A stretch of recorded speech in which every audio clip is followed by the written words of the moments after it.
Toplumda uzun süredir ceza indirimi ve afla alakalı bir beklenti oluşturuldu. Özellikle mahkumlarda ve mahkum yakınlarında bu ciddi bir karşılık buldu. Fakat özellikle son dönemde koronavirüs vakaları kapsamında alınan önlemlere istinaden de bir takım düzenlemeler bekleniyordu açıkçası. Söz konusu infaz indirimine ilişkin taslak acaba koronavirüsle alakalı tedbir mahiyetinde mi getirildi, yoksa önceden hükümetin üzerinde düşündüğü ve uzlaşı aradığı bir düzenleme miydi? Bunu merak ediyoruz.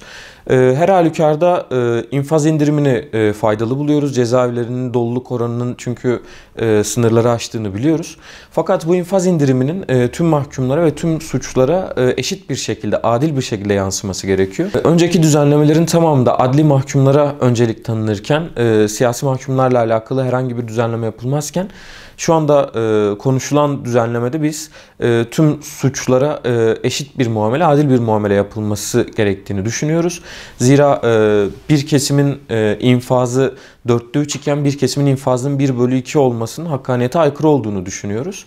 Bu bağlamda eğer ceza infaz kurumlarının amacı rehabilitasyon, bununla beraber de ıslahsa tüm mahkumların kazanılması gerekiyor. Kaldı ki 28 Şubat yargılamaları, bununla beraber derin karanlık yapıların uydurduğu terör örgütleri kapsamında pek çok insan haksız yere cezaevindeyken bu kişilerin de bu kapsam dışında tutulması açıkçası hakkaniyete, adalete aykırıdır. Hükümetin infaz indirimi düzenlemesini yaparken genel önleme kapsamına da çok ciddi şekilde dikkat etmesi gerekiyor. Zira şu anda infaz indirimi kapsamında bulunan suçların birçok genel kamu düzenini tehdit eden suçlar. İşte hırsızlık, yağma gibi.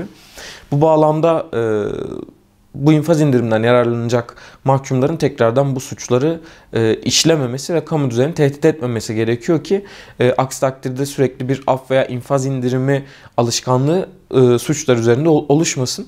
Fakat özellikle bu koronavirüs kapsamında alınacak önlemler bağlamında biz özellikle kronik hastalığı bulunan mahkumların ve belli bir yaşın üzerinde bulunan mahkumların her ne suç işlemiş olurlarsa olsunlar, her ne cezası bulunmuş olursa olsun muhakkak cezasını ev hapsinde geçirmesi gerektiğini düşünüyoruz. Zira mevcut cezaevi koşulları zaten kronik hastalıklar oluşturmaya meyyalken bu kişilerin cezaevinde şu anda ağır koşullarda bulunması, istedikleri şekilde tedavi alamaması veya sıhhatli bir şekilde gerek yiyecek gerek gıda ihtiyacını karşılayamaması bağlamında bu kişilerin hastalıktan etkilenmesi çok daha fazla olacak diğer mahkumlara göre. Bu anlamda gerek yaş gerek hastalık sebebiyle cezaevlerine ciddi bir analiz yapılarak bu tür mahkumların muhakkak cezalarını ev hapsinde veya uygun görülecek başka infaz metotları biçiminde geçirmeleri gerekiyor.